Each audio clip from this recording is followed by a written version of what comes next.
अब इसके बाद पुण्यात्माओं हम आगे जो बात करेंगे, आज जो हमारा विषय था कि परम पूज्य सतगुरु रामपाल जी महाराज जी की सत भक्ति में आने के बाद में, और परमेश्वर ने हमें जो इतना अनमोल तत्व ज्ञान दे दिया, हमारे जीवन का सार समझा दिया, और विशेषकर वो भगत भाई बहन जो एक उम्र पार कर चुके हैं, जिनके शादी को काफी समय हो चुका है, जिनके बच्चे युवा हो चुके हैं, उन भाइयों के लिए आज ये विशेष संदेश है कि आखिर कब तक हम इस अनावश्यक भोग विलास में धंसे रहेंगे।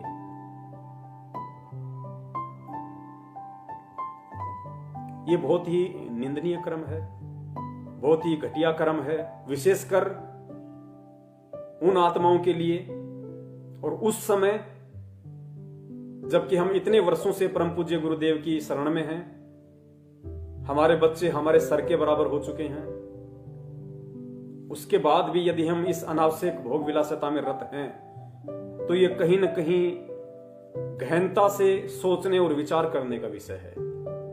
मैं ये नहीं कहूंगा कि आप इससे दूर हट जाइए, आप इससे दूर हो जाओ, आज के बाद नहीं इस प्रक्रिया में पांव धरना, ये दास नहीं कहेगा। सत्सेवकों का काम केवल संदेशा देना है ज्ञान आधार से, और संदेशा भी वही हम दें, वही हम दे सकते हैं, वही संदेशा देने के हम लायक हैं, अधिकारी हैं, जिस संदेश को सबसे पहले हम अपने ऊपर लागू कर सकें। वरना दास ने पहले ही बना दिया कि करनी तज कथनी कथे अज्ञानी दिन रात, कुत्ते ज्यों भोकत फिर सुनी सुनाई बात। दास कुत्ता श्रेणी में, कुत्ता क्रम में नहीं आना चाहता, इसलिए परमात्मा ने दास को हिम्मत दी, सद्बुद्धि दी, दास को प्रेरणा दी, जो आप जी तक ये संदेशा पहुंचा रहा हूं। तो पुण्यात्माओं, अब इतना समय बीत जाने के बाद में, और ये भली बात समझ में आ गया कि भाई अनंत युग हो गए, करोड़ों जन्म हमारे मानव के हो गए, उनमें हमने राजाओं के जन्म भी लिए हैं, पूंजीपतियों के जन्म भी लिए हैं, और उन जन्मों में हमने कितनी भोग विलासिता की होगी, कितने कुकर्म किए होंगे, कितनी कितनी शादियां की होंगी, कितने कितने वर्षों तक हमारी आयु थी, फिर भी इस मन भड़वे की तृप्ति नहीं हुई।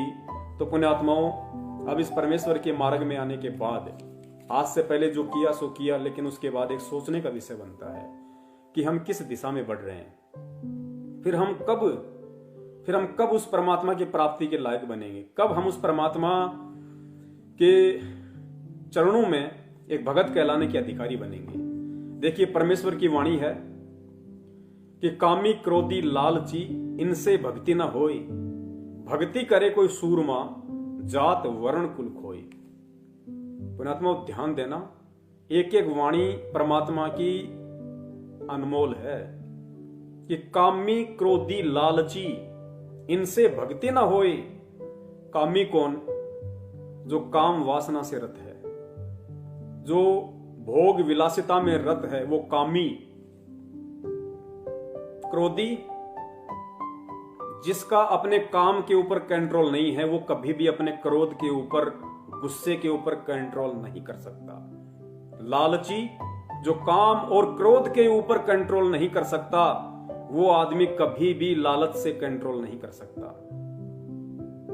तो कहते हैं कामी क्रोधी लालची इनसे भक्ति ना होई। भले ही वो परमात्मा की शरण में है, भले ही वो सतनाम का जाप कर रहा है, लेकिन वो सतनाम भी उस कामी क्रोधी लालची व्यक्ति के पाप कर्मों को उतनी तेज गति से और उस हिसाब से नहीं काटेगा जितनी तेज गति से इन क्रियाओं से दूर भगत का काटता है। फिर परमात्मा कहते हैं भक्ति करे कोई सूरमा। अब पुण्यात्मा, सूरमा कौन होगा? फिर भक्ति मार्ग में सूरमा वो होता है जो सहन करता है। काम वासना इतनी आसान चीज नहीं बताई गुरुदेव ने कि उसको चुटकियों में छोड़ दिया जा सकता है या उस पर इतना जल्दी कंट्रोल किया जा सकता है। लेकिन हां, परम पूज्य परमेश्वर सतगुरु रामपाल जी महाराज जी के इस मार्ग में सत भक्ति और सत मंत्रों के प्रभाव से, परमेश्वर से प्रार्थना करने से, दंडवत प्रार्थना करने से, भीख मांगने से परमेश्वर दया करते हैं और पूरे विश्व में यही एक भक्ति मार्ग है, यही एक भक्ति है, सत मंत्र हैं जिनके प्रभाव से इन तीनों पे कंट्रोल किया जा सकता है, इनको डाइल्यूट किया जा सकता है परमेश्वर के आशीर्वाद से, इनके प्रभाव को डाइल्यूट निष्क्रिय किया जा सकता है। हमारे ऊपर इन गुणों का, काम क्रोध लालच का वो अटैक नहीं हो सकता जो अटैक एक भक्तिहीन प्राणी पे होता है। तो परमात्मा ने बताया कि इस ज्ञान को आधार बना के, अपने सतगुरु पे विश्वास करके, सतगुरु से प्रार्थना करके, यदि तुम इस काम क्रोध लोभ लालच से हटने की कोशिश करोगे तो परमात्मा तुम्हें उसी तेज गति से सहारा भी देगा।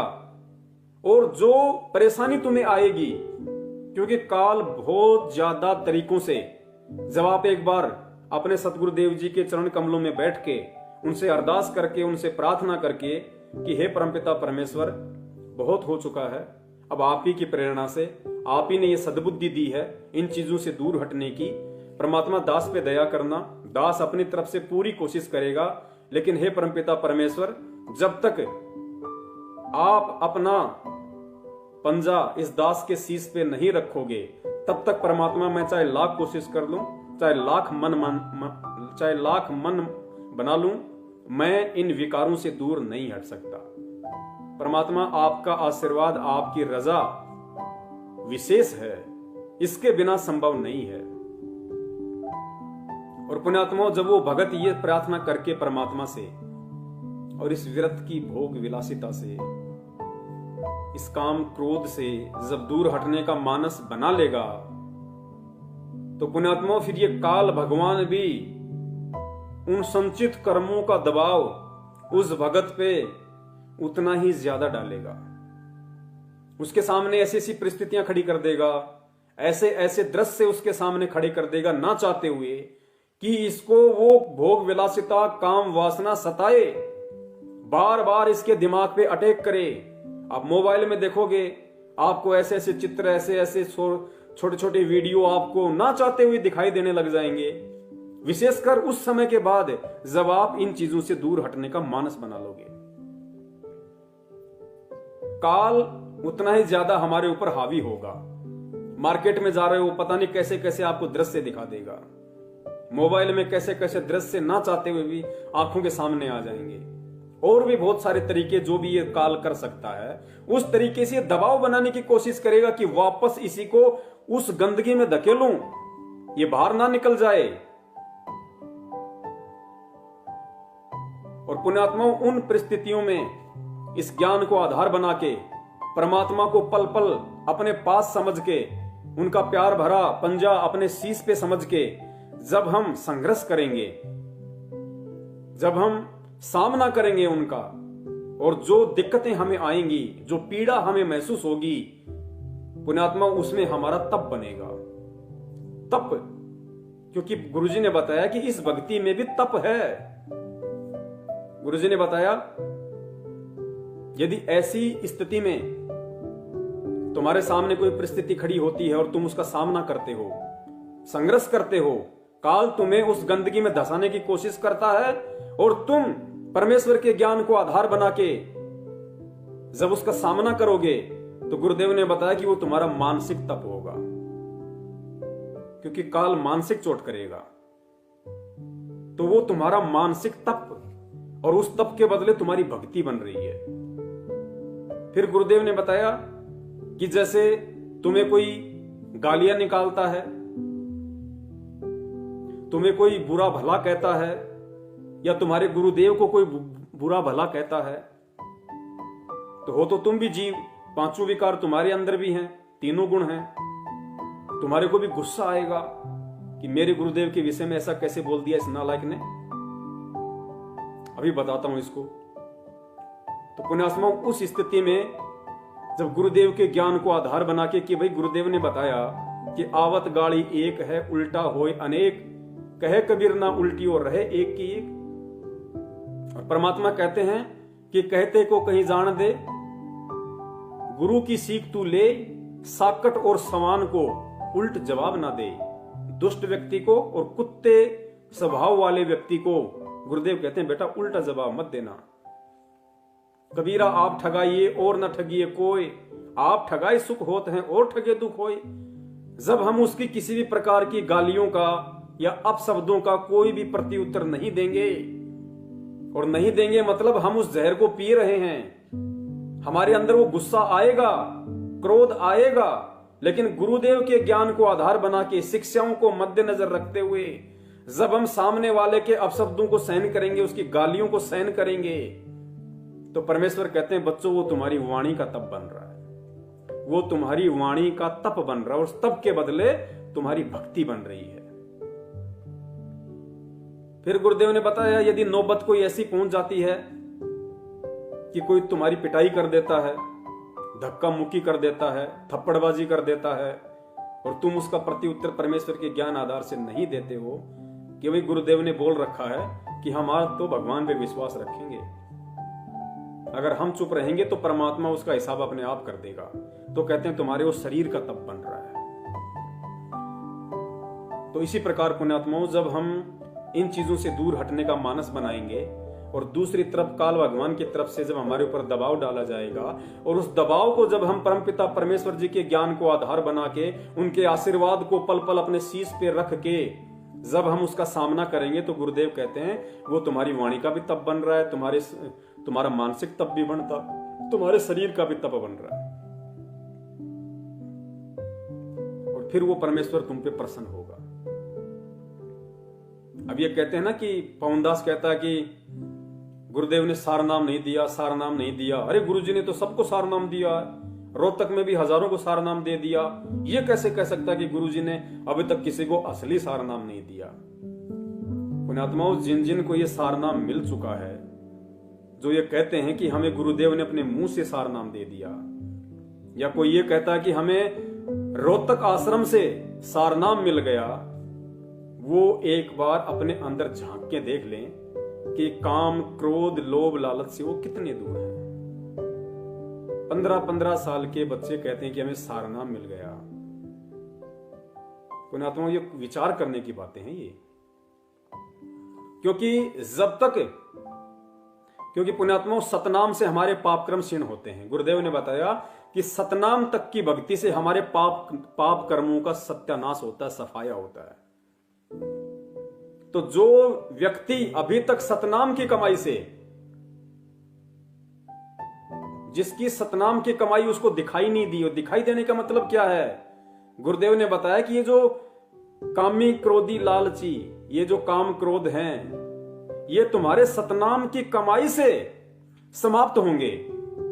अगर तुमने इनके ऊपर विजय प्राप्त कर ली, विजय प्राप्त करने का मतलब आप दास का समझ सकते हैं कि जब तुम इन चीजों से पीछे हट जाओगे, परमेश्वर के ज्ञान को आधार बना के, तो सोचो तुम्हारा सतनाम तुम्हारे साथ है, तुम्हारे गुरु का आशीर्वाद तुम्हारे साथ है, तुम्हारा सतनाम काम कर रहा है।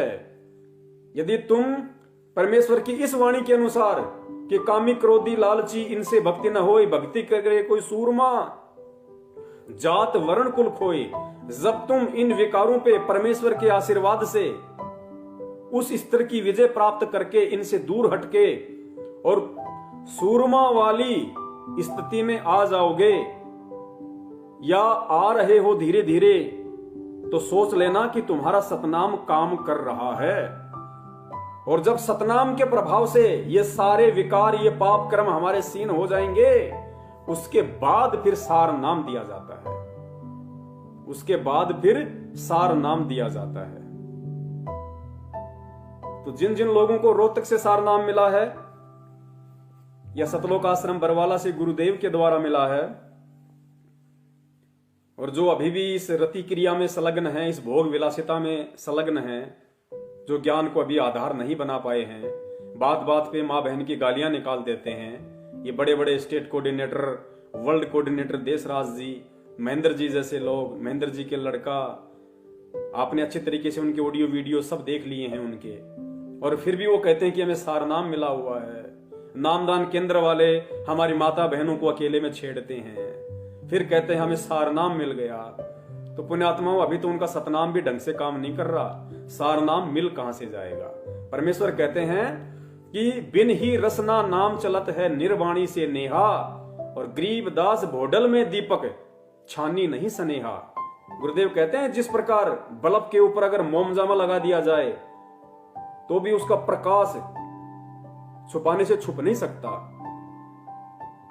तो ये अपने आप को सारनामी कहते हैं और इनके कर्म बिल्कुल कसाईयों के जैसे हैं, अज्ञानियों के जैसे हैं। और आज इन्होंने जो पीला पर्चा निकाला इसमें कितना पाखंड, कितना आडंबर, कितनी नीचता, कितनी धृष्टता, कितनी कृतज्ञता इन्होंने भगत समाज के और अपने गुरुदेव के प्रति दिखाई है।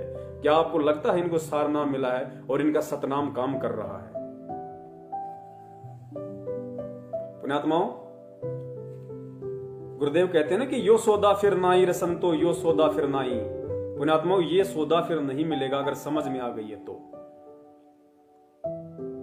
यदि हम इस भक्ति को प्राप्त करने के बाद, इस परमात्मा को प्राप्त करने के बाद, उसकी शरण में आने के बाद यदि हम इस छोटी सी चीज से भी दूर नहीं हट सकते तो सोचो फिर हम कहां भक्ति करेंगे, हम कब करेंगे?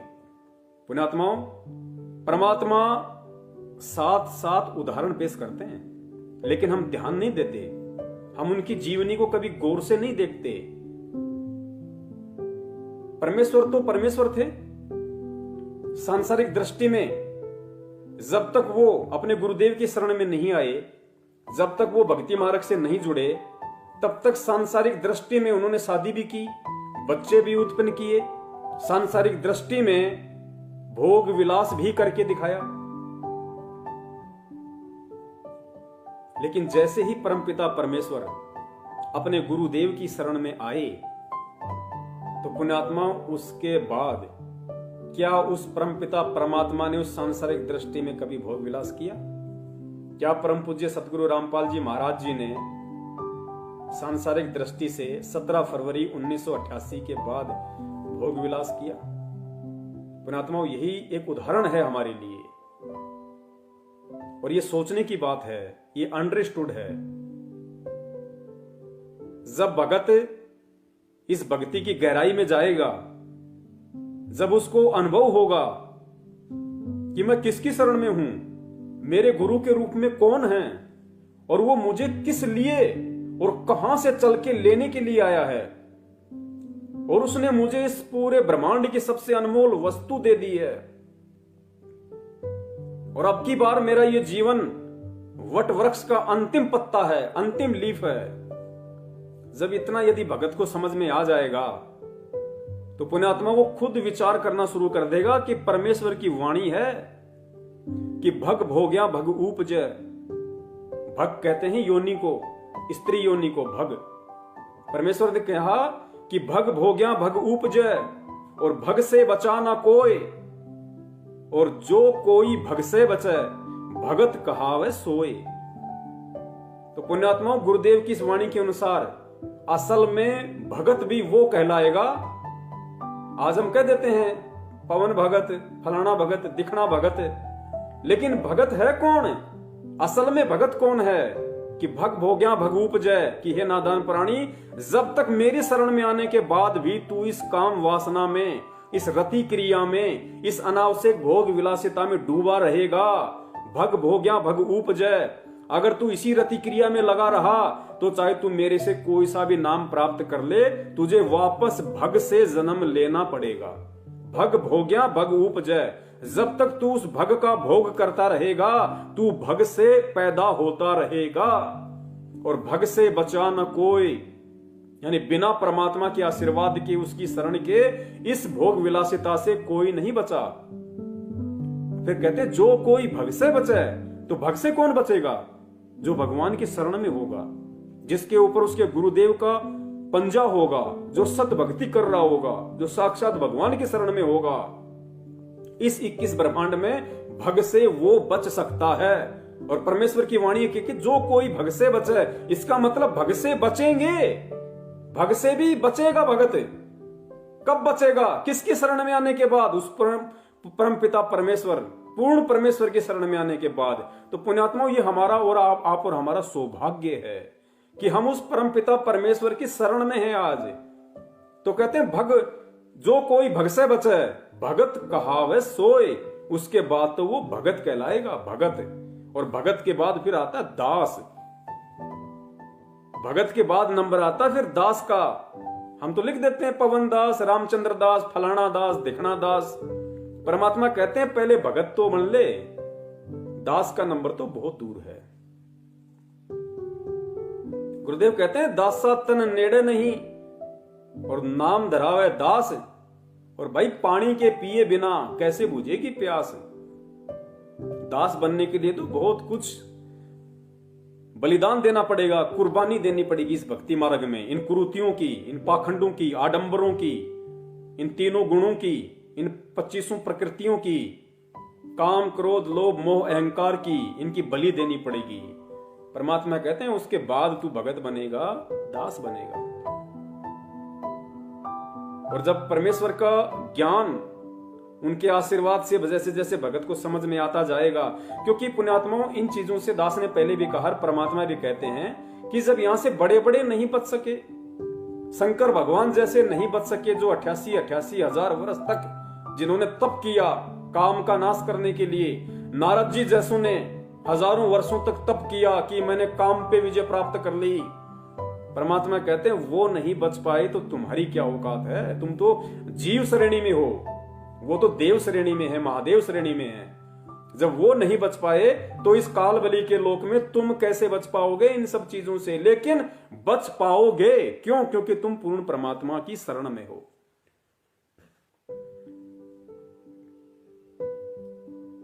तो उसके बाद परमात्मा ने बताया कि जब तुझे धीरे धीरे इन चीजों का आभास होता रहेगा, भक्ति का अनुभव होगा, फिर एक पोजीशन ऐसी आएगी कि ना चाहते हुए भी तेरे अंदर इन चीजों से दूर हटने की प्रवृत्ति बनेगी। धीरे धीरे तुझे घटिया कर्म लगने लगेंगे, तुझे इनसे घृणा आने लगेगी कि मैं क्या कर रहा हूं यार। इतना सब कुछ ज्ञान लेने के बाद परमात्मा, मैं कहता हूं कि मेरा भगवान अंतर्यामी है, मेरा परमात्मा मेरे हृदय में बैठा है, मेरे हृदय रूपी गुफा में परमात्मा बैठा है। और एक वाणी है परमात्मा की कि क्या मुख ले विनती करूं, लाज आवती मोय।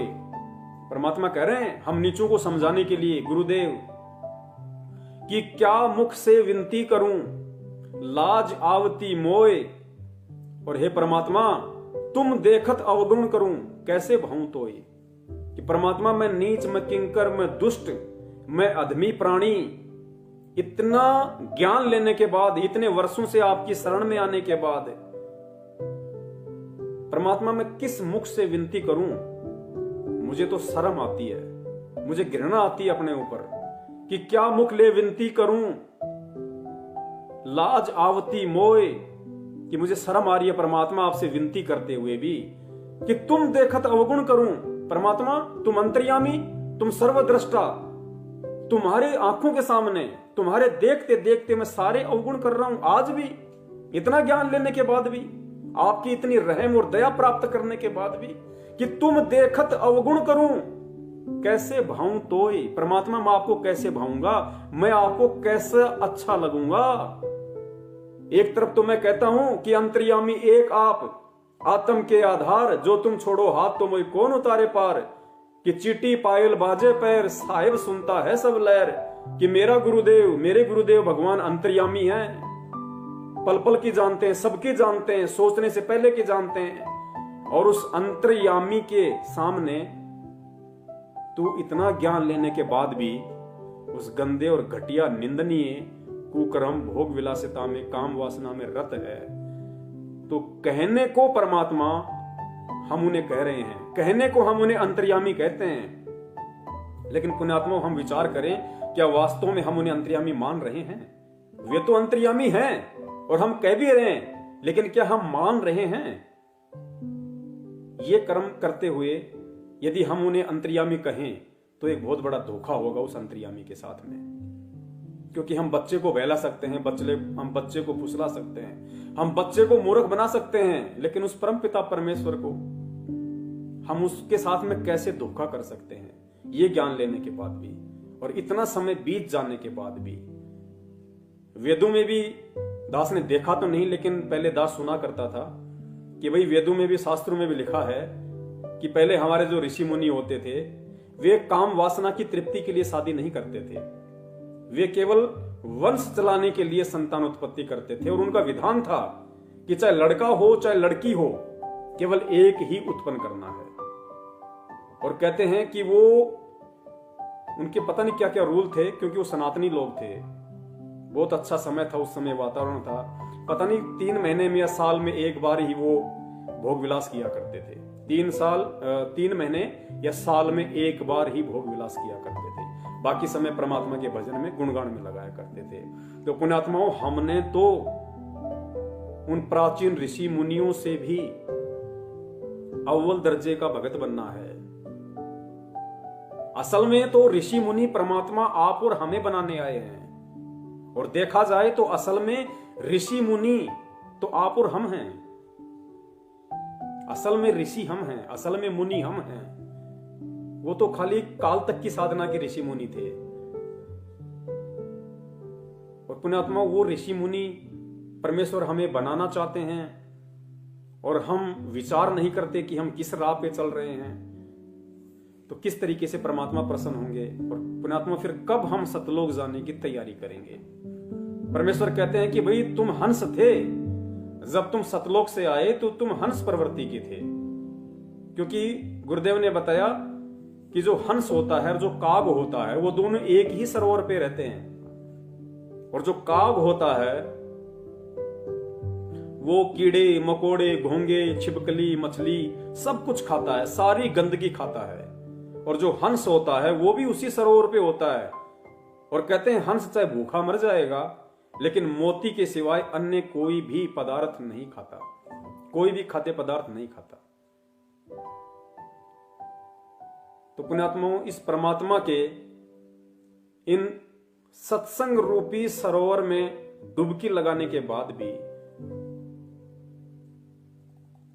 आज भी यदि हम इन चीजों से दूर ना हटके और वो काग वाली प्रवृत्ति में ही रत रहेंगे, तो हम कब हंस कहलाने के लायक बनेंगे, और कब हम उस हंस प्रवृत्ति के बन के सतलोक जाने के काबिल बनेंगे। क्योंकि वहां तो कागों के लिए जगह नहीं है, वहां तो परमेश्वर को हंस प्रवृत्ति के चाहिए। ठीक है, हम जैसे सतलोक से आए थे वैसे तो नहीं बन सकते, लेकिन कम से कम हम कोशिश तो करें। और कोशिश करेंगे तो परमेश्वर कहते हैं फिर कोशिश करने वालों की हार नहीं होती है। और बाकी जो बचा खुचा मैल होता है वो फिर परमात्मा मान सरोवर पे स्नान करवा के वहां काटेंगे। लेकिन हम उस लायक तो बने कि परमात्मा मान सरोवर तक ले जाके हमारे बाकी के बचे खुचे वो गंदे कर्म, वो आवरण वो हटा सके। हम उस लायक तो बने कम से कम। तो पुण्यात्माओं, शुरुआत हमें करनी पड़ेगी, चाहे आज कर दो चाहे कल कर दो। और गुरुदेव ने बताया कि भाई शरीर का कोई भरोसा नहीं है। ये ना सोचो कि तुम सत्सेवक हो, तुम बहुत अच्छे भगत हो, ज्ञान को आधार बना के चल रहे हो, तो तुम्हारी तो परमात्मा ने 100 वर्ष की आयु दे दी। हमारे कितने उलझे हुए संस्कार हैं, हमारे कितने अनंत युगों के पाप कर्म हैं, कितने हमारे संचित कर्म हैं। इन चीजों का हमें इतना आभास नहीं है जितना परमात्मा जानते हैं। काल कब किस छोटी से छोटी गलती को भी आधार बना के हमारे ऊपर अटैक कर दे, क्योंकि परमात्मा कहते हैं ना कि काल कसाई तक तक मारा यो पग पे बाणा। वो बिल्कुल पैनी नजर है उसकी, घात लगा के बैठा है, घात लगा के। स्पेशली सत्सेवकों पे ध्यान रखना। तो हमें बचने की कोशिश करनी है और परमेश्वर के ज्ञान को आधार बना के, क्योंकि जब तक हम ज्ञान की गहराई में नहीं डूबेंगे, जब तक हम परमेश्वर को परमेश्वर नहीं मानेंगे, तब तक पुण्यात्माओं इन चीजों के विषय में आप, इनको त्यागने के विषय में आप सोच भी नहीं सकते। क्योंकि उसके बाद ही, क्योंकि सबसे बड़ा मूल मंत्र दास हरबार कहता है और भक्ति का विधान भी है कि सतगुरु रूप में धरती पे स्वयं परमात्मा प्रकट है। और जब तक हम अपने सतगुरु में परमात्मा को अपने हृदय से नहीं देख लेंगे, जुबान से नहीं, कहने से नहीं, जब तक इस ज्ञान को आधार बना के, इस भक्ति अनुभव को साथ में लेके, जब तक अपने दिलो दिमाग से, अपनी आत्मा से, अपनी अंतरात्मा से, अपने हृदय की गहराइयों से हम अपने गुरु में साक्षात परमात्मा नहीं देखेंगे, तब तक तो पुण्यात्माओं हमारी भक्ति शुरू भी नहीं है। इन चीजों को त्यागने के विषय में सोचना तो बरसों बाद की बातें हैं। तो हम कोशिश करें सबसे पहले ज्ञान को आधार बना के सतगुरु को पहचानने की कि सतगुरु के रूप में धरती पे कौन है।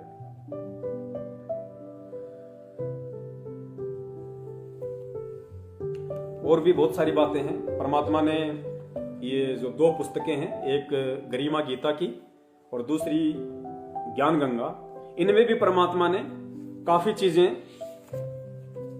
लंबे समय से भक्ति कर रही आत्माओं को समझाने के लिए लिखी हुई हैं, बशर्ते उनको गौर से देखने की जरूरत है।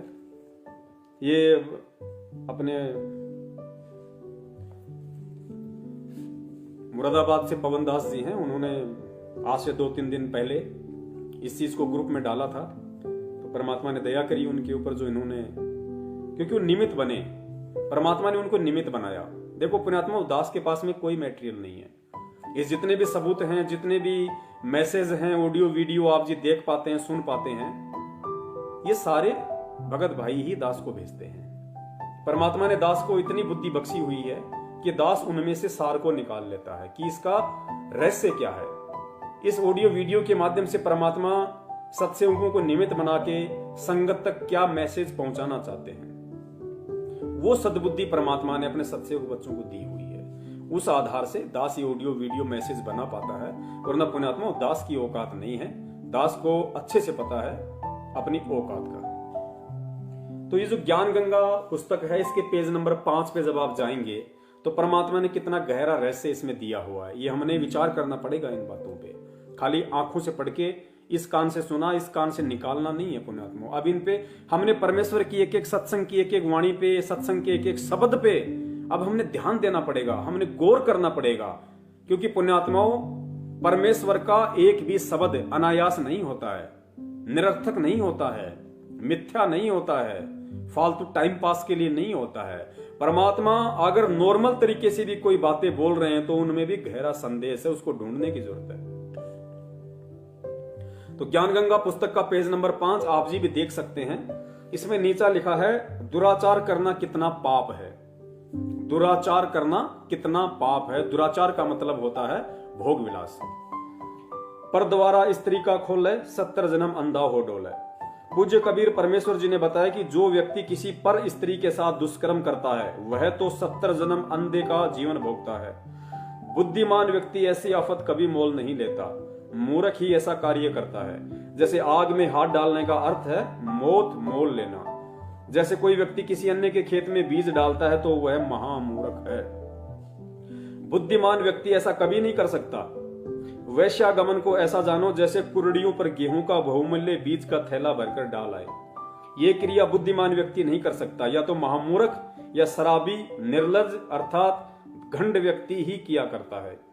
विचारणीय विषय है पुण्यात्माओं, आप ध्यान देना, विचारणीय विषय है कि जो पदार्थ शरीर से नाश होते हुए आनंद का अनुभव करवाता है, यदि वह शरीर में सुरक्षित रखा जाए तो कितना आनंद देगा। दीर्घायु यानी लंबी उम्र मिलेगी, स्वस्थ शरीर होगा, स्वस्थ मस्तिष्क होगा, सूरवीरता आएगी और स्फूर्ति प्रदान करता है। जिस पदार्थ से पुण्यात्माओं, ये बहुत ही सोचने की बात है। अब आगे जो परमात्मा हमें समझाना चाह रहे हैं, आप और हमारे जैसे जो भगत भाई बहन हैं, जो एक अवस्था को पार कर चुके हैं, जो काफी लंबे समय से यानी 5-7 साल जब हो जाती हैं तो पुण्यात्मा थोड़ा समय नहीं होता है परमात्मा की शरण में। जिनके बच्चे उनके बराबर हो चुके हैं, जिनके शरीर में एड़ी से लेकर चोटे तक सफेद बाल आना शुरू हो चुके हैं, उन भक्तों के लिए परमात्मा अब आगे ये संदेशा दे रहे हैं। ये बहुत ही गहन और विचारणीय बात है।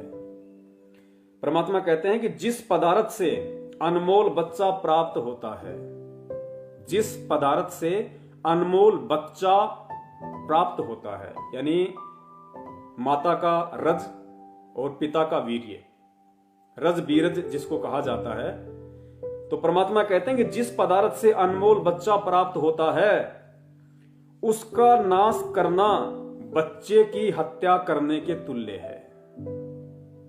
आप समझ सकते हैं कितना गहरा संदेश परमात्मा ने दिया है कि आगे देखिए, इसलिए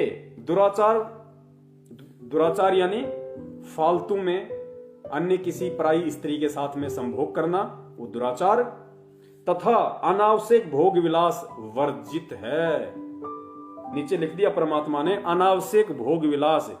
अब इस अनावश्यक भोग विलास की श्रेणी में मुझदास के जैसे वो भगत भाई बहन आते हैं जो लंबे समय से परमात्मा से जुड़े हुए हैं, जो इस ज्ञान को आधार भी बना रहे हैं और जिनके बच्चे युवा हो चुके हैं, समझदार हो चुके हैं, जो अब एक अवस्था को पार कर चुके हैं पुण्यात्माओं, उनके लिए परमात्मा का ये आदेश है, सतगुरु वचन है। और सतगुरु वचन की अवहेलना कितना घोर दंड है, पाप है, ये आपने स्वयं निर्णय करना पड़ेगा। परमात्मा ने कह दिया कि अब यदि तुम अनावश्यक भोग विलास करते हो तो मुझ संत रामपाल दास का यह आदेश है कि ये वर्जित है। अनावश्यक भोग विलास वर्जित है। पेज नंबर 5 पे पढ़ लेना। और ऊपर परमात्मा ने स्पष्ट कर दिया कि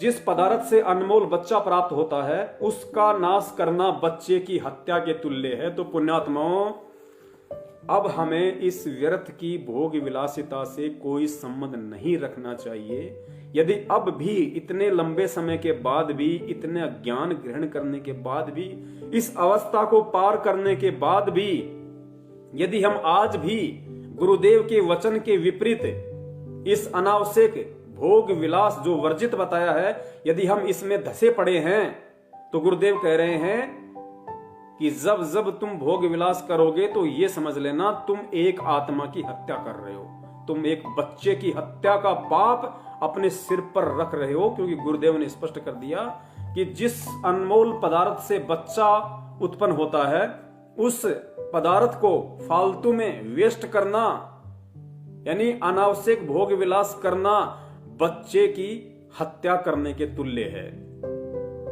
और पुण्यात्माओं, भगत हत्या नहीं कर सकता। भगत अपने ऊपर हत्यारे का कलंक नहीं लगवा सकता। आज से पहले हो सकता है आप और हमारे नजर में ये पॉइंट नहीं आया हो, हमने गुरुदेव के इस सत्संग की इस वाणी को इतनी गहनता से नहीं लिया हो, लेकिन पुण्यात्माओं, जब ठीक का समय आता है और जिस भगत की वो अवस्था, क्योंकि परमेश्वर को पता है ये संदेशा परमात्मा ने आज से पहले क्यों नहीं दिलवाया, क्योंकि आज से पहले तो दास ही उस रति क्रिया में संलग्न था, उस भोग विलासिता में डूबा हुआ था। और जब काफी समय से परमेश्वर ने दास पे दया की, दास को परमात्मा ने दूर रखा, सोचने पे विवश किया, मजबूर किया, भोग विलास के बाद में ऐसा मन हो जाता था कि परमात्मा डूब के मर जाऊं, लेकिन काल फिर प्रेरणा कर देता था।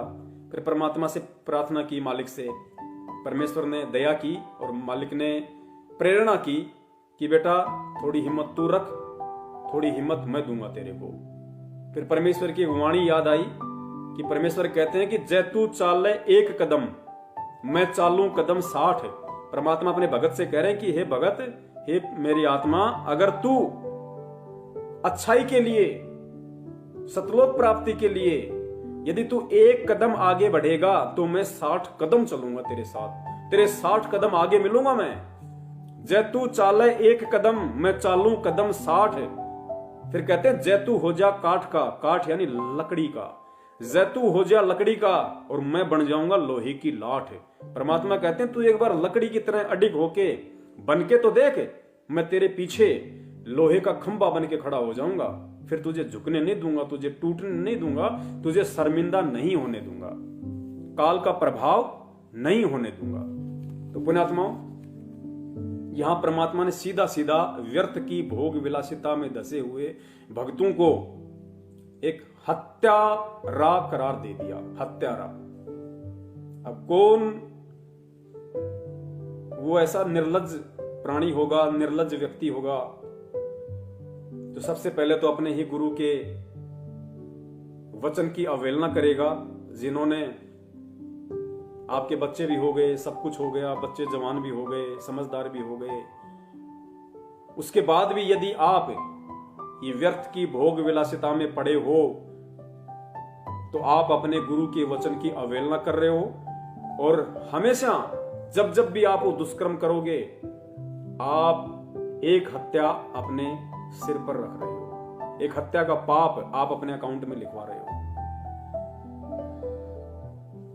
पुण्यात्मा, यही तो सारी चीजें हैं।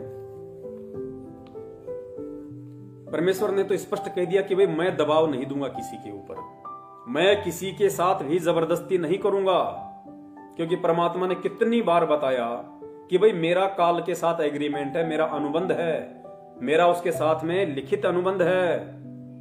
क्योंकि परमेश्वर जो वचन कर लेते हैं वो लिखा ही हो जाता है, उनका लोहे की लकीर हो जाती है वो, क्योंकि परमात्मा कभी अपने वचन से पीछे नहीं हटते। फिर तो काल ने कहा था कि परमेश्वर जब आप कलयुग में नीचे जाओगे या जब भी आप जाओ, परमात्मा आप केवल अपना विधान बताना, आप केवल उन आत्माओं को अपना ज्ञान देना, और आपसे ज्ञान ग्रहण करने के बाद जो आपकी शरण में रहें, यानी आपके कहे अनुसार चलें, आपके सत्संगों को आधार बना के, ज्ञान को आधार बना के जो प्राणी आपकी शरण में रहे वो आपका, और परमात्मा जो आपके ज्ञान को आधार ना बनाए और सारी उन क्रियाओं में संलग्न रहे जो आम व्यक्ति करता है, पुण्यात्मा वो मेरा होगा, उसको आप छेड़ना मत। और परमात्मा आप जबरदस्ती मत करना, आप सिर्फ अपना ज्ञान बताना, आपका ज्ञान समझ के जो आपका हो जाए, जो आपके जीवन को देख के चले, आपके पद चिन्हों पे चले, कि कीट न जाने भृंग को गुरु कर ले आप समान। जब तक भगत उस पद्धति पे ना चले परमात्मा, आप जबरदस्ती उसके साथ कुछ ना करना, जबरदस्ती आप उसको सतलोक ले जाने की कोशिश ना करना। कहने का मतलब उसका ये था। तो परमात्मा पुण्यात्माओं अपने विधान अनुसार, अपने वचन अनुसार वो केवल हमें ज्ञान देंगे, सत्संग के माध्यम से संकेत करेंगे, सत्संग के माध्यम से इशारे देंगे।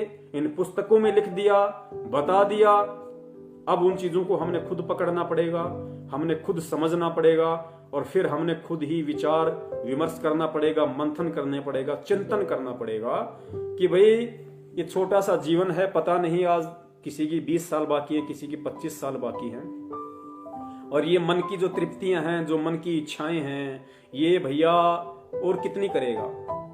जब करोड़ों बार तू राजा बन के, जब तेरे हाथ में पूरी दुनिया थी, तू चक्रवर्ती था, तो जब चाहे जिससे शादी कर ले, जब चाहे जितनियों से शादी कर ले, तेरे को कोई रोक टोक नहीं, तेरे को कोई रोकने वाला नहीं। और जब उन युगों में, उन जन्मों में तेरी वो तृप्ति पूरी नहीं हुई, तेरी मन की अभिलाषा पूरी नहीं हुई, तो नालायक आज तेरी कौन सी अभिलाषा पूरी हो जाएगी, कौन से तेरे मन को ठंडक पहुंच जाएगी। तो परमात्मा कहते हैं थोड़ा सा जीवन बचा है, ये मेरे चरणों में समर्पित कर दे। परमेश्वर कहते हैं ना कि करोड़ शीश तूने दे दिए, यम राजा की भेंट। भेंट यानी गुरुजी कहते हैं धक्के से लेता है, ये एक्सीडेंट में मार देगा, आपस में लड़ाई करवा के मार देगा। तो गुरुजी कहते हैं कि नालायक करोड़ शीश तूने दे दिए इस यम राजा की भेंट, और एक शीश दे के देख ले सतगुरु अपने की भेंट।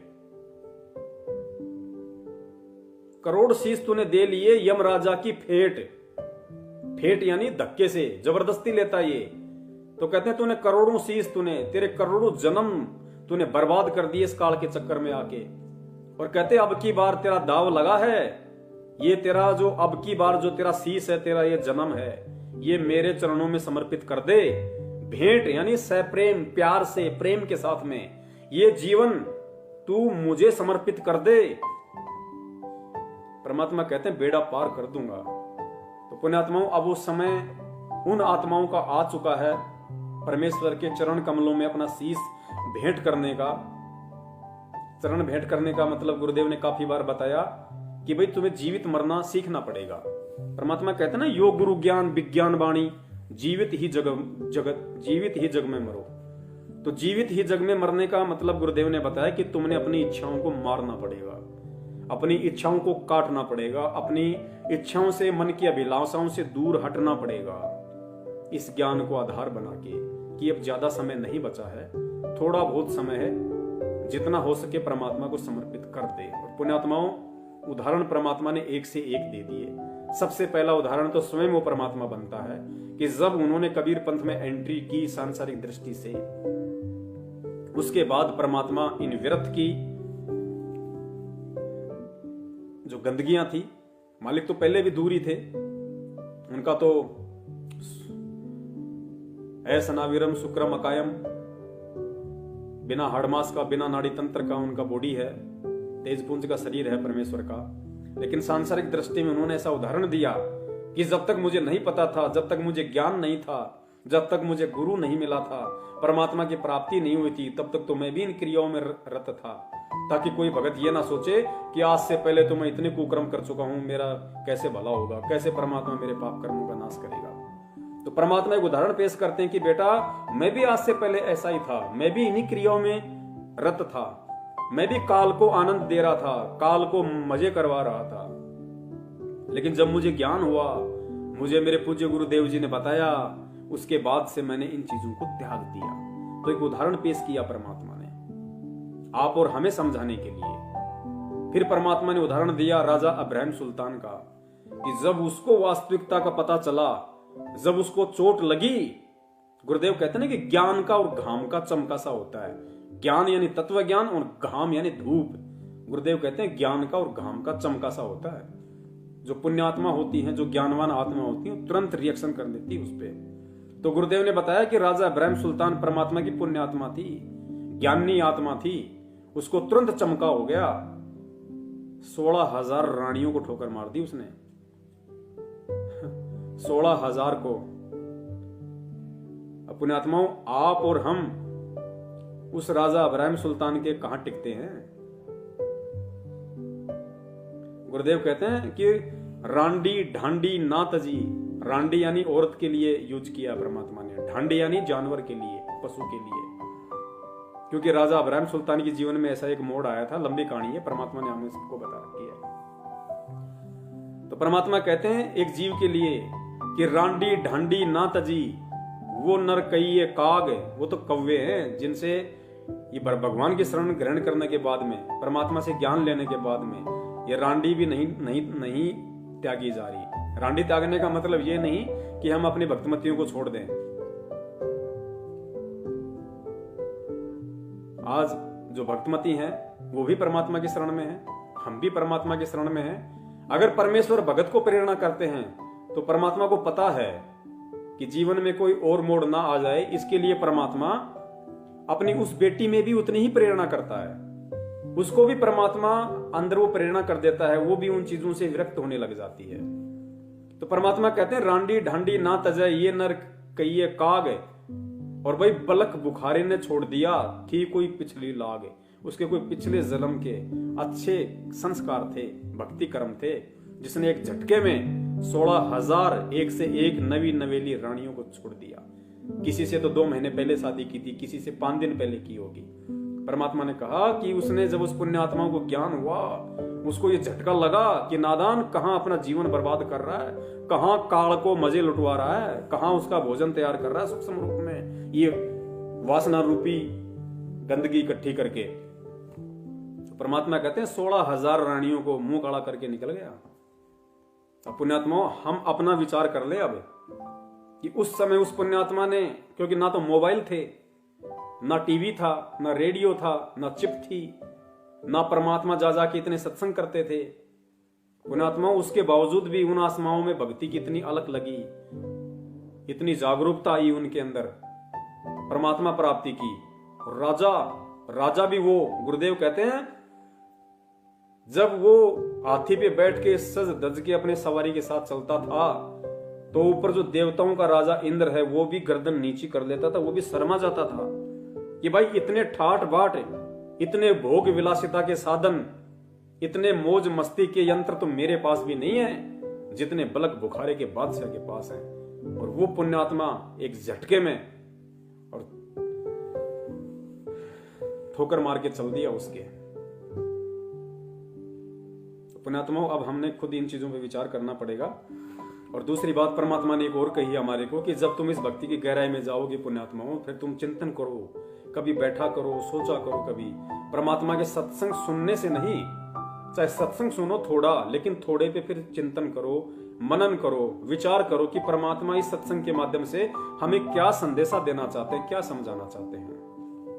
अब पुण्यात्माओं, ये अंडरस्टूड बात है, हम सबको अच्छे से पता है कि आज यहां जितने भी प्राणी हैं, हम सब एक परमात्मा के बच्चे हैं। हम चाहे यहां कोई स्त्री है, चाहे कोई पुरुष है, हम सब आत्मा हैं, और इस आत्मा का पति कहो, इस आत्मा का पिता कहो, इस आत्मा का मालिक कहो, केवल एक है परमात्मा, कबीर साहब, जो आज हमारे गुरुदेव के रूप में है। तो सतलोक में हम सब एक ही परमपिता परमात्मा के बच्चे, और सतलोक में ये दुष्कर्म, ये मंदकर्म सोचने को भी नहीं। काल ने जो किया वो एक अलग मैटर है, उसके अलावा दास आपको बता रहा है कि सतलोक में तो दिमाग में भी नहीं है ये गंदगी, दूर दूर तक नहीं है। तो हम सब एक परमात्मा के बच्चे। काल ने आके हमें यहां पे कौवा बना दिया, हंस से कौवा बना दिया, हमें आपस में एक दूसरे का पति बना दिया, पत्नी बना दी। इतना घोर अन्याय हमारे साथ इसने कर रखा है कि हो सकता है आज जो मेरी माँ है, इस सांसारिक दृष्टि में जो मेरी माता है, क्या पता इस काल ने पिछले जन्म में मेरी औरत बना रखी, और आज जो मेरी बीवी है, मेरी पत्नी है, क्या पता पिछले जन्म में वो मेरी बेटी थी। तो कितना घोर अन्याय हमारे साथ में कर रहा है, कितना दूषित प्रदूषित हमें कर रहा है। ये सारी जानकारी आज गुरुदेव ने आके दे दी। और फिर पुण्यात्माओं, गुरुदेव कहते हैं कि जब तुम्हें इस बात का मालूम पड़ जाएगा, जब तुम अंदर से इस चीज को अनुभव करोगे कि भाई तूने भी नाम ले रखा और तेरी पत्नी ने भी नाम ले रखा। नाम किससे ले रखा? गुरुजी से। तो गुरुजी तेरे क्या बाप, और तेरी पत्नी का क्या बाप। तुम दोनों का बाप कौन? गुरुजी। और तुम दोनों गुरुजी के क्या बेटा बेटी। तो तुम दोनों गुरुजी के बेटा बेटी, तुम दोनों का एक बाप। तो तुम्हारा क्या रिश्ता हुआ आध्यात्मिक जीवन में? भाई बहन का। क्योंकि जब हमारा पिता एक है, हमारा परम पिता परमेश्वर एक है, तो फिर हम दोनों कौन हैं? हम दोनों उस परमात्मा की आत्मा हैं। और आध्यात्मिक दृष्टि में अब हमें ये चीज समझ में आ जानी चाहिए कि हम दोनों भाई बहन हैं। जब हमारा सगा बाप आज हमें मिल गया, हमें पता चल गया, और उस बाप को आज हमने पकड़ भी लिया, तो पुण्यात्मा हम दोनों भाई बहन हुए या नहीं हुए? और फिर दुर्गा ने क्या कहा था काल को कि काल, हम दोनों का पिता एक ही है और हम दोनों भाई बहन हैं। दुर्गा ने उससे बहुत विनय की थी कि हम दोनों भाई बहन हैं क्योंकि हमारा पिता एक है। इस दृष्टिकोण से हम दोनों भाई बहन हैं। और भाई बहन का ये गंदा कर्म नियमों के विरुद्ध है। ये बहुत ही निंदनीय कर्म होगा भाई बहन का। तो हमने उस संदेश को पुण्यात्मा ध्यान रखना है। आज वही परमात्मा हमें आके मिल चुका है, ज्ञान दे दिया, समझा दिया, और हम उसकी शरण में हैं। अब हम भाई बहन की संज्ञा में आ जाते हैं। और इस अवस्था को पार करने के बाद में पुण्यात्माओं, इस मैसेज को वो आत्माएं ज्यादा सीरियस ना लें जिन आत्माओं की अभी रमैनी नहीं हुई है। उन आत्माओं के ऊपर ये स्थिति लागू नहीं है जो दास अपने समकक्ष भगत भाई बहनों को संदेशा दे रहा है परमात्मा के आशीर्वाद से। यह संदेशा उन भगत भाई बहनों के लिए नहीं है जो भगत भाई बहन अभी तक शादी के बंधन में नहीं बंधे हैं और जो शादी करना चाहते हैं, जो रमैनी करना चाहते हैं। यह संदेशा उनके लिए नहीं है, क्योंकि पुण्यात्माओं आपका भी वो समय आएगा, परमेश्वर प्रेरणा करेंगे।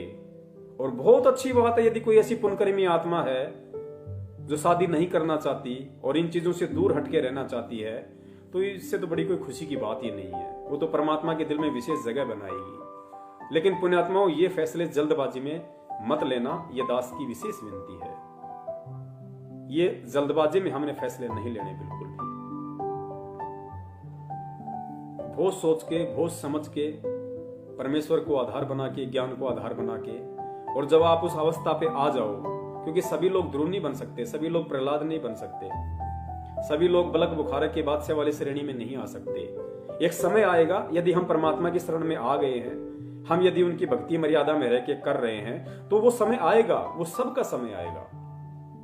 तो समय के अकॉर्डिंग, क्योंकि कुछ तो शरीर की जो व्यवस्था है वो भी वैसी हो जाती है, आदमी थोड़ा निष्क्रिय हो जाता है, निढाल हो जाता है। कुछ परमात्मा का ज्ञान इतना हैवी है कि वो इन विकारों के ऊपर कंट्रोल करना शुरू कर देता है, और कुछ वो अवस्था ऐसी होती है आदमी को खुद इन चीजों से घृणा होने लग जाती है। तो सारे जोड़ जुगाड़ मिलते हैं तभी वो आत्मा इन चीजों से हटने के विषय में सोच सकती है, वरना नहीं सोच सकती। और अंत में दास का निवेदन है, आपने इस पुस्तक में देख लिया कि ज्ञान गंगा में परमेश्वर ने जिस तरीके से हमें समझाने की कोशिश की है। फिर यह पुस्तक गरिमा गीता की है, इसमें भी दास आपको थोड़ा सा दिखा देता है। गरिमा गीता का पेज नंबर 187, 187, पेज नंबर 187 है गरिमा गीता की। अपने आत्मा देखो, इसमें भी परमेश्वर ने कितने प्यार से, कितने अच्छे तरीके से भक्त को समझाया है। यहां पे जिक्र चल रहा है इस कथांग में कि काशी में हमारी जो बहन थी, जो गणिका, जो पहले सुप्रसिद्ध वेश्या थी, और जब वो सत्संग में आने लगी तो लोग उसके साथ में घृणा करने लगे, नादानी की, अज्ञानता के चलते, कि तू तो प्रसिद्ध वेश्या है, तेरा तो नाम बर्बाद है, तू तो ऐसा घटिया काम करती है, ऐसा मंदा कर्म करती है, ऐसा गंदा कर्म करती है, तू सत्संग में आने के लायक नहीं है। तो परमेश्वर ने समझाया उन आत्माओं को, बाकी आत्माओं को, कि भाई चाहे कोई कितना ही बड़ा दुराचारी हो, कितना ही कुकर्मी हो, अगर वो भक्ति करने की सोचता है तो वो महात्मा की श्रेणी में आता है। तुम उसको फिर उस नजर से देखने के अधिकारी नहीं हो। अगर देखते हो तो तुम दोषी हो परमात्मा के। और परमात्मा ने उन भक्तों को फिर समझाने की चेष्टा की कि अगर तुम इस वजह से तुम उसको मंदे कर्म वाली मानते हो, या तुम उनको हे दृष्टि से देखते हो कि ये तो वैश्या है, ये तो वैश्यागमन करता है, ये ऐसा करता है, तो तुम क्या हो? भक्ति में आने के बाद भी तुम क्या हो? तो उनके लिए परमात्मा ने संदेशा दिया है। कबीर कुष्टी हो वे संत बंदगी कीजिए, हो वैश्या के विश्वास चरण चित दीजिए। फिर आगे परमेश्वर ने क्या वाणी लिखी है, पुण्यात्मा ध्यान देना। कबीर आग पराई आपनी, हाथ दिए जल जाए। गुरुजी कहते हैं कि बेटा आग, अग्नि, चाहे अपनी हो, चाहे पड़ोसी की हो, या चाहे किसी दूसरे की हो, अग्नि का स्वभाव है हाथ जलाना। तो परमेश्वर कहते हैं कबीर आग पराई आपनी, चाहे पराई हो चाहे अपनी हो, हाथ दिए जल जाए।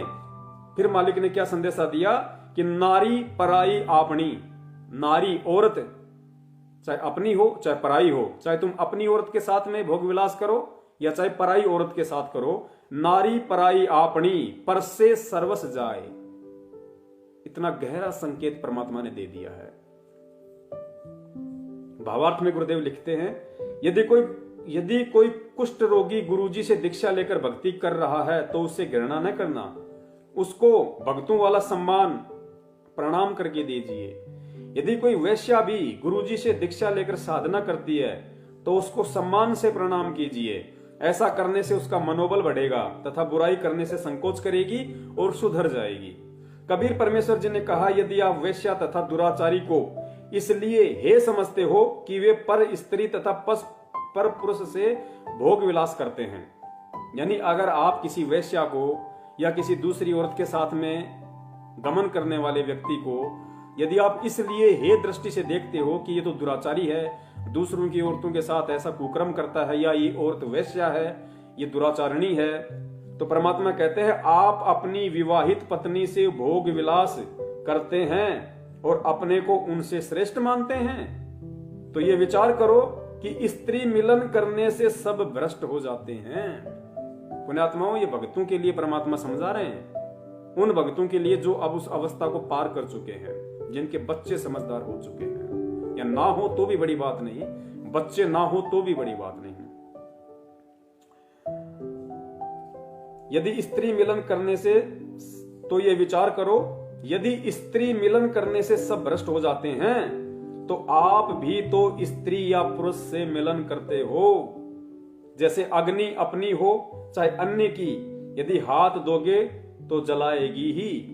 अपनी अग्नि कोई बचाव नहीं करती, अर्थात भगत होने के बाद यदि आप अपनी पत्नी से भी, ये दुराचार की श्रेणी में आ जाता, अगर यदि आप अपनी पत्नी से भी भोग विलास करते हो तो परमात्मा कहते हैं जिस प्रकार अपनी खुद की अग्नि भी आपका बचाव नहीं कर सकती, उसी प्रकार यदि हाथ दोगे तो जलेगी, अपनी अग्नि कोई बचाव नहीं करती। इसी प्रकार विचार करना, इसी प्रकार विचार कर अपने अपने अपने कर्मों को देखो तथा दूसरे से कहो, उसके बाद फिर दूसरे से कहो। आगे परमात्मा कहते हैं व्यभिचार यानी दुराचार वह है जिसमें स्त्री पुरुष स्वयं की इच्छा से मिलन करते हैं। व्यभिचार और दुराचार गुरुदेव ने बताया कि जो स्वयं की इच्छा से संभोग करते हैं, यानी जिनकी शादी नहीं हुई, जैसे आजकल लिव इन रिलेशनशिप का जो चल रहा है, जो अपने आप को शिक्षित कहते हैं, जो बाहर पढ़ते हैं या कहीं भी रहते हैं, नौकरी करते हैं, और शादी से पहले जो आपस में एक कमरा लेके रहते हैं, आपस में फिर कहते हैं लव इन रिलेशनशिप या लिव इन रिलेशनशिप। शादी से पहले का जो अपना भोग विलास करते हैं, उसके लिए परमात्मा ने कहा कि ये दुराचार की श्रेणी में आता है। आप शादी से पहले, रमणी से पहले किसी भी औरत के साथ में लिव इन रिलेशनशिप वाला संबंध स्थापित नहीं कर सकते, भोग विलास नहीं कर सकते। यदि करते हो तो वो दुराचार की श्रेणी में आता है, व्यभिचार की श्रेणी में आता है, वेश्या की श्रेणी में आता है, जो प्रत्येक सभ्य समाज की प्रतिष्ठा के विरुद्ध है। यह बलात्कार नहीं है, व्यभिचार कहा जाता है। यह मानव समाज पर कलंक है। और बलात्कार वो है जो किसी लड़की या स्त्री को उसकी सहमति के बिना बलपूर्वक संभोग पुरुष द्वारा किया जाता है, वो नारी के लिए अभिशाप है, समाज के लिए अति पीड़ादायक तथा शर्मनाक है, जो क्षमा के योग्य नहीं है। उसे दंडित किया जाना चाहिए। सुधरने के लिए भी सजा के दौरान अपने विचारों की पुस्तक तथा सत्संग सुनाए जाए। उस व्यक्ति को चाहिए कि अपनी गलती को सार्वजनिक करे, जिसे समाज के अन्य सिरफिरों को नसीहत लगे, उसकी रूह कांप जाए, उसको पता चले कि जरा सी चूक से जीवन नष्ट हो जाता है। समाज में स्वयं को मुंह दिखाने के लायक रहता नहीं, माता पिता, भाई बहन तथा कुल के लोगों का भी सिर शर्म से नीचा कर देता है। समाज में उसका जीना दुश्वार हो जाता है। तो पुण्यात्माओं, अब इतने संकेत, इतने संदेश परमात्मा ने दे दिए कि कबीर आग पराई आपनी हाथ दिए जल जाए कि है नादान प्राणी। जिस प्रकार अग्नि चाहे अपनी हो चाहे दूसरे की हो, अगर हाथ दोगे तो जलोगे ही जलोगे, ठीक इसी प्रकार चाहे तू जगत है चाहे तू भगत है, नारी पराई आपनी परसे यानी संभोग किए सर्वस जाए। तेरी सारी, तू जितनी भक्ति करता है ना, तेरी सारी भक्ति पे तू खुद ही पानी फेर देता है।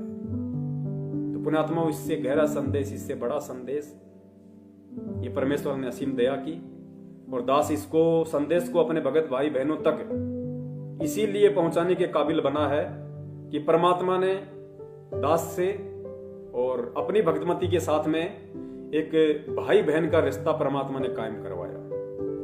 और परमात्मा ने हम दोनों आत्माओं के अंदर ये प्रेरणा की, क्योंकि जब हम ये घटिया कर्म करते थे तो पुण्यात्माओं हम अंदर से मतलब सुखी नहीं होते थे, हमें बहुत ही निंदनीय लगता था, लेकिन काल प्रेशर की वजह से हम पीछे नहीं हट पा रहे थे।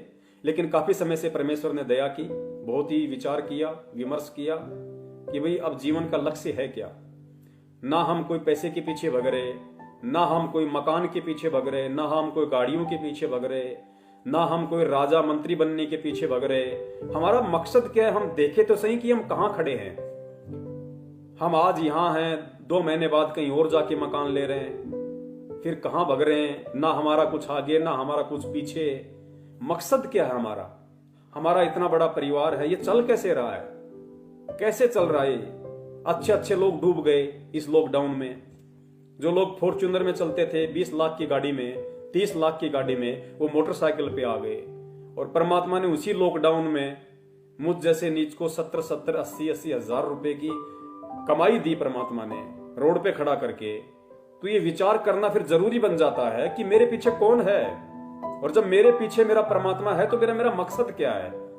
जब मेरा मकसद दुनिया की संपत्ति इकट्ठा करना नहीं है, मेरा मकसद अपने बच्चों को पढ़ा लिखा के कोई वकील, जज, इंजीनियर, डॉक्टर बनाना नहीं है, मेरा मकसद कोई 50 लाख की बिल्डिंग ठोकना नहीं है, सोचना भी नहीं, तो पुण्यात्मा फिर मेरा मकसद क्या है और मैं किस लिए इस भगवान से जुड़ा हूं। ना मेरे रिश्तेदार मेरे हुए, ना मेरे गांव वाले मेरे हैं, ना और कोई लोग मेरे हैं। सबको परमात्मा ने आजमा के दिखवा दिया, और विपत्ति में केवल यही गुरु मेरे सामने खड़ा रहा, मेरी पीठ पीछे खड़ा रहा, मुझे हाथों में लेके चला। तो मेरा मकसद क्या है? अगर आज भी मैं इस मकसद को समझ के और इन घटिया कर्मों से दूर हटके अगर मैं अपने परम पिता परमेश्वर, अपने पूज्य गुरुदेव जी के चरणों में अपना तन मन धन समर्पित नहीं करता हूं, तो मेरे से बड़ा कृतज्ञ जीव और कौन होगा, जिसने मुझे इतना सब कुछ दिया, इतना उपकार दिया, मुझे संभाल के रखा हर विकट परिस्थिति में। और परमेश्वर कहते हैं कि कृत घनी भूले नरलोई, कृत घनी भूले नरलोई। नरलोई, नर यानी इंसान, लोई यानी औरत। जो स्त्री पुरुष अपने गुरुदेव के द्वारा जो उपकार उसके ऊपर किए गए हैं, जो उसको भूल जाता है, उसको कहते हैं कृत घनी। तो नित्य नियम में परमात्मा को पढ़ाते हैं कि कृत घनी भूले नरलोई। जो व्यक्ति, स्त्री या पुरुष, भगत या भक्तमती अपने गुरुदेव के जो अनमोल उपकार या उपकारी हैं, जो परमात्मा ने कालजाल से निकाल के अपनी शरण में ले लिया, अपनी बाहों में ले लिया, ये अनमोल भक्ति दे दी, ये मंत्र दे दिया, जीने का आधार दे दिया, शारीरिक मानसिक सब टेंशनों से दूर कर दिया, परमात्मा के उपकार है हमारे ऊपर। तो कहते हैं कृतघ्नी ही होगा वो इंसान, वो दुनिया का सबसे बड़ा नीच वो कृतघ्नी इंसान होगा, चाहे स्त्री हो चाहे पुरुष हो, जो उन उपकारों को भुला देगा और विचार नहीं करेगा। तो परमेश्वर कहते हैं कृतघ्नी भूले नरलोई, जा घट निश्चय नाम ना होई। ऐसे भगत के, ऐसे व्यक्ति के हृदय में, घट में परमात्मा का नाम नहीं है। फिर कृतघ्नी भूले नरलोई, जा घट निश्चय नाम ना होई। परमात्मा कहते हैं निश्चय करके मान लेना, फिर उस आत्मा के घट में मेरा नाम नहीं है, वो मुझसे दूर है। भले ही वो 3 टाइम की आरती पीट रहा है, मंत्र भी जाप कर रहा है, लेकिन वो फिर मेरा भगत नहीं है।